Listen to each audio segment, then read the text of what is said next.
একটি পরিবারে পরপর ৩ প্রজন্মই প্রতিবন্ধী। প্রথমে বাবা, এরপর ছেলে, আর এখন তার ২ নিষ্পাপ সন্তান।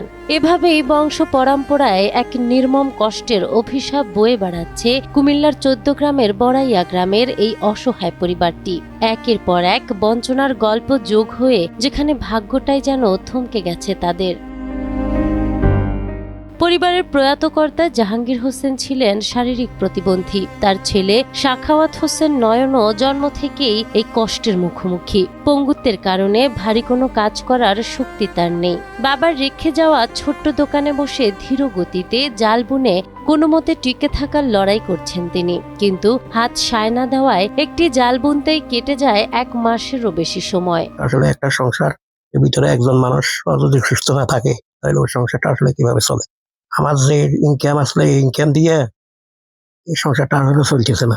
বর্তমানে ওষুধ খরচ পয়সাও আসলে হয় না। জালের কাজ করি, সবসময় কাজও থাকে না।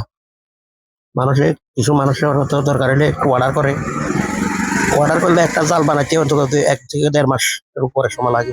এই সামান্য আয়ে যেখানে দুবেলা অন্ন জোটে না, সেখানে ভাগ্যের নিষ্ঠুর পরিহাসে নয়নের ২ সন্তান আলামিন ও সুমাইয়াও জন্ম নিয়েছে একই শারীরিক প্রতিবন্ধকতা নিয়ে। বড় ছেলে আলামিনের স্বপ্ন ছিল পড়ালেখা করে পরিবারের হাল ধরবে, কিন্তু নিয়তি আজ তার সেই স্বপ্নকে ফিকে করে দিয়েছে। অন্ধকার ভবিষ্যতের দিকে তাকিয়ে থাকা এই পরিবারটির এখন একমাত্র ভরসা সমাজের বিত্তবানদের সামান্য সহানুভূতি। নাহার বৃষ্টি, টাইমস টুডে।